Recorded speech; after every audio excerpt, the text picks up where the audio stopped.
好，北京出手了。这一次呢，针对巴拿马，我们来看到，它每扣押一艘船呢，就会赶走船东决定不使用巴拿马的国籍。所以现在算起来，每扣押一艘船就会吓跑1.5艘船。现在呢，一共算起来是有642艘商船都弃籍逃亡了。此刻，我们来看到最新消息，巴拿马立刻急赴北京求续约。再来，我们。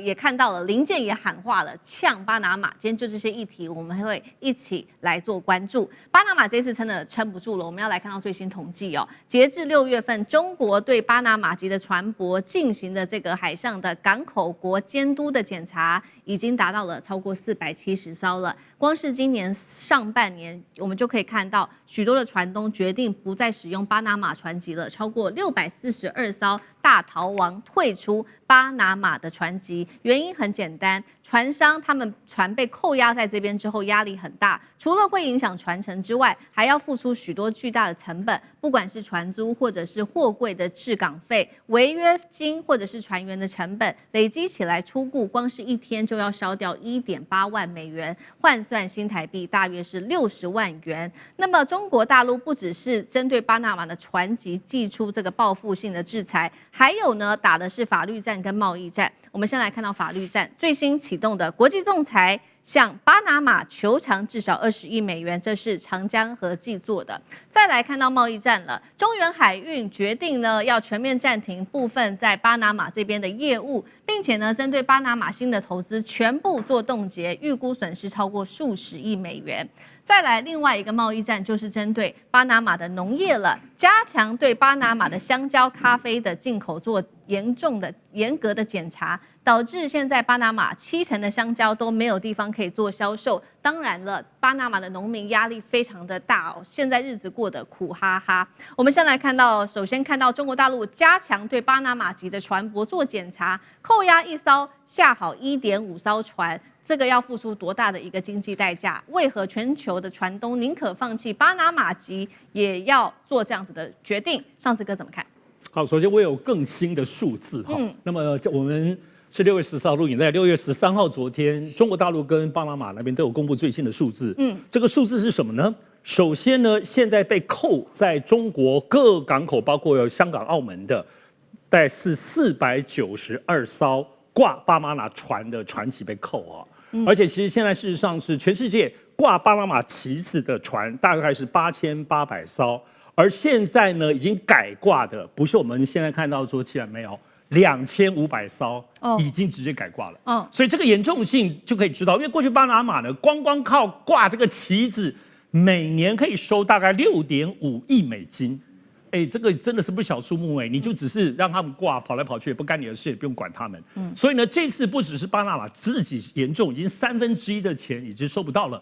其次是这些刚刚讲被扣的船的这些船东、船商的投资者，他们要缴太多钱了。这就是为什么这一次当中呢，巴拿马总统特别请求中国，他就硬要派他们的海事局的这个局长路易斯跟他们一大坨人。一团人在7月17号，7月16号到18号这3天，非要飞来北京，好好直接来谈。而且现在江湖上传说，他们这次要来谈什么呢？因为中国大陆不是都跟你谈吗？可是为什么这次要来，他们硬要来谈？这里头江湖传说，他们这次可能就要谈说，我就陪你了。就现在不是先前这个有关于长江合记的部分20亿吗？卡在这个国际仲裁，所以现在听说巴拿马已经找的地中海那边的许多的能够运营的船商，就是说我就准备还钱比你多，要赔26亿，比你更多。所以这次北京是不是会谈成？当然各方面认为不可能。中国不是为了只是这个赔偿而已，但是知道巴拿马是带着你说诚意吗？也不知道，就是要来。我们要知道，其实现在被巴拿马的影响已经是非常非常深远，包括最近一阵子，大概就这个里面还有个背景，大家了解，也就是说，美国还有联合其他14国，它不是只中南美洲啊，其他一些国家，然后呢，针对于中国对巴拿马的这个扣船的这个动作表达抗议，就美国带头提了一个委婉的抗议。那么这个也是在这次的这个背景之下，再加上这同一个时间，来去北京的时间呢，巴拿马的民间也就议会也有一些议员专程要飞来台湾来谈，就哎呦，巴拿马你不怕出红线吗？但我们知道，其实巴拿马跟台湾的部分的建交，中华民国建交很长时间，到前几年才断交。台湾虽然没有办法买它的很多农产品，和台湾买它的白虾，非常非常多，是全世界除了美国之外买它白虾最多的这个地区哈。所以巴拿马也有一些多手策略，感觉是在运用。但无论如何，经济上的损失，像我们刚刚讲，第一个部分就是扣船。还不只是包括挂船的这个，第二个部分是农产品，刚刚已经提到了巴拿马先前的农产品，先前这个事情之后，中国大陆从去年的部分，特别是今年初的时候，对巴拿马的农产品的进口是零，一根香蕉，一根什么挖沟全都不进来，所以这对于农产业输出非常重要的，巴拿马政府就有巨大的压力，所以他们希望说你开一点也好，我赔你钱嘛。那第三个其实还有一个，就是中国大陆，因为过去巴拿马船经过巴拿马运河，进过付最多钱的就是中国啊，就中国的船是最多的，所以现在已经中国船几乎都没有走巴拿马运河了，全部都到底下的秘鲁的前海港，所以呢，这个部分也是对巴拿马来说，在运营这个巴拿马运河当中是一个斩杀式的部分的没有钱。所以你看哦，这种不只是船被扣这件事情，所以这些已经影响巴拿马的 GDP 可能会超过30%，所以现在就赶快去求北京，但能不能谈出结果，各方是表达悲观。好，现在中国大陆的这个报复行动手段非常的多，已经重挫了巴拿马籍的船舶的生意之外，还有包括它的农业的生意，经济上的打击是非常大的，国库的损失也是非常大的。所以我们看到14号当天，巴拿马已经急赴北京去求和但是呢，中国大陆现在看起来态度还是非常的强硬。外交部长林健最新出来发言，他说呢，我们中国大陆的我们之所以扣押巴拿马籍的船，全部都是依照法律的，因为你的船舶有非常多的问题。于是呢，官方就提出了一个具体的数字，他说呢，光是今年巴拿马籍的船舶到港比例大约占外国船舶大概是2成，这个比例相当的高，而且重点来了，中国特别提到说，但是你们的船呢，出事的比例跟死亡失踪的比例高达50%，所以呢，我们今天提高对巴拿马籍的船只做检查，他认为这件事情是合理的。那美国听了也很火大，最新是美国的联邦海事委员会继续放话，他说中国你继续扣押巴拿马的船籍，不排除会对中国航运企业祭出更严格的措施。没想到美国还比中国更加强硬，干哥怎么看？美国你根本就爱说笑，你还要对中国祭出什么措施啊？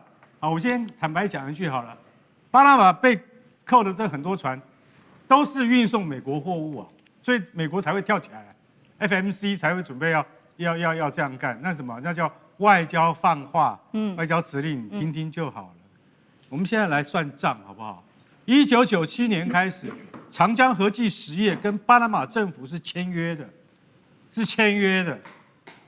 然后到了什么时候？到去年，巴拿马的最高法院突然宣布说，长江和记实业在巴拿马这2头啊，营运这个航运啊是违宪，违反巴拿马宪法。哦，多严重！天哪，违反我们国家的宪法，宪法是国家大法。中国人在这边做生意违宪，所以扣押驱逐中国的企业，那你是什么？你是公然违反国际公法，对不对？那后面是谁在运作？美国人嘛，对不对？川普讲那么明白，绝对不能让中国人在我们这个后院生事，还这个以前巴拿马还是我们美国还给巴拿马的，对不对？现在换中国人来经营，那钱都给中国人赚走了。其实说句实在话，美国人你这个巴拿马运河成立到现在200年以来啊。你们赚了多少钱？美国人你自己心里最清楚。中国人在经营的，就是在巴拿马运河2端经营的这个航权之后，巴拿马本身受到多少的实惠，也只有巴拿马自己心里清楚。结果你们最高法院判了这样的，好，美国没有关系。1年多以来，中国开始进行报复，但是他们的报复都林健讲得很有道理啊。为什么你知道？因为悬挂巴拿马国旗的这些不管货轮、油轮啊，出事的比率占他们所有的20%，哇，就你们巴拿马就占20%，全球快200个国家出事的比例，你们占20%。等一下，死亡跟失踪，为什么？什么出事？出什么事？就是船跟船撞了。奇怪，怎么都是你们巴拿马人的船在跟人家的船相撞，然后相撞，船员落海、失踪、受伤，那个比例更高达1半。也就是说，假设在上海啊，在那个黄埔啊外滩，这个有一艘巴拿马船出事啊，一撞的结果，我跟你讲，其中啊一定有一艘是巴拿马船，一艘是别的船，占了50%，是比例这么高，所以大家就晓得，像这种全移轮，什么叫全移轮呢？也就是说悬挂巴拿马国旗的这种船哦，因为他们缴的费用很低，他们刚刚上次讲了，一年他可以收6亿5千万美金，为什么？收的很低啊，大家都来挂啊，多少艘船，8000多艘船去挂巴拿马的国旗，只输给第一名，那个第一名你听了可能都没有听过这个国家叫赖比瑞亚，赖比瑞亚是钱来我就给你挂，所以全移轮是这样，大家能够了解了吗？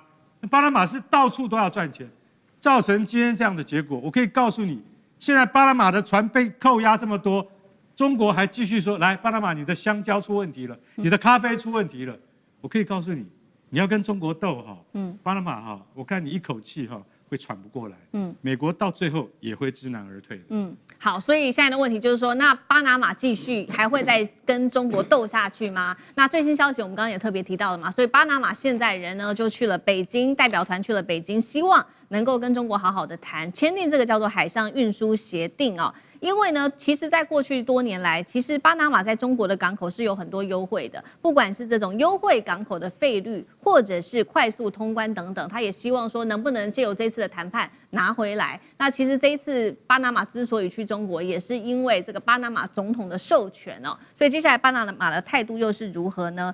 舰长您又如何看？首先，大家知道这个巴拿马是原来跟中华民国建交，就台湾建交，他在2017年的时候才跟中国大陆建交，所以当时中国大陆就给他一个最惠国待遇，就是他所有的通关啦、税率啦都是非常低的。那因此呢，他在这个世界上就有很多的船挂他国家的国旗。那挂他国家旗大概有几个东西要去考虑，就我今天是船长，我有一艘船，我要挂谁的呢？我可以挂你，我可以挂他。第一，我要问你们国家的税率多少？而且你们国家跟全世界是不是都很友好？好比说，你叫我挂以色列，我就不敢挂了，对不对？这很危险。但是像这些我们这个巴拿马啦、委内瑞拉啦、马绍尔群岛这些国家，都是一个跟全世界大概没有什么争执的地方。那找他挂比较容易，但是很多国家都欢迎你来挂。那还有第二个就是，我怎么样能够申请？这个过程会不会很复杂？你知道你来挂我这。我首先要对你检查一下你的安全怎么样，你的消防怎么样，你的船员是不是合格啊什么的，你这些东西有个过程。那这几个国家都比较这个容易，所以他就找他挂。那巴拿马现在又有一些这种叫做什么最惠国嘛，所以很多人喜欢找他挂。那但是到目前为止啊，像我刚说这3个国家啊，巴拿马大概是8800艘，委内瑞拉6000艘，马绍尔群岛6300艘，这是他们自己挂他们的。但是如果中国不让你这么顺利的话，像巴拿马这样的话，对，全球大概这些大型商船每年要停到中国一次的这种几率大概7成8成，所以绝大部分一年都要去那，因为中国的市场太大。那如果中国针对你，其实他没有扣押，就所有的政府只要说我严格检查你，你船一来我就跟刚刚说那一套来，你在船上安全怎么样，消防怎么样，那个谁。华干兄是船长，你的证照给我拿来看。哎呀，不对啊，你哪里不对？你没有重新考什么？他只要刁难你，你就几乎非常非常的累。所以中国如果说今天要跟巴拿马对上的话，巴拿马当然第一个，你问他会不会去给他签续约，不会去签。那如果是找他麻烦，会不会很多人退？当然会退。你何必去惹这个？我挂你的这个叫做传奇国，我也没有多大的好处，你给我惹来那么大的麻烦。我当然宁可换一个别的国家去，马绍尔群岛去，也没有什么大的困难。所以我觉得，如果他持续跟中国不解这个结的话，他的传奇国会越来越下降。好，谢谢舰长。那我们休息一下，马上回来。观众朋友们，我们要开会员频道啦！因应呢美中、中东还有印太的乱局，你看到的是新闻，我们看到的是背后谁在操控这个世界。加入会员可以取得独家视角的通行证，你将优先取得更深的观点判读，包括了核心真相分析、历史脉络拆解、局势推演逻辑。同时解锁会员勋章、优先互动权、问题解析、幕后花絮，支持我们制作高品质的影片。点击下方的加入键，一起成为战友吧！我们会员频道见。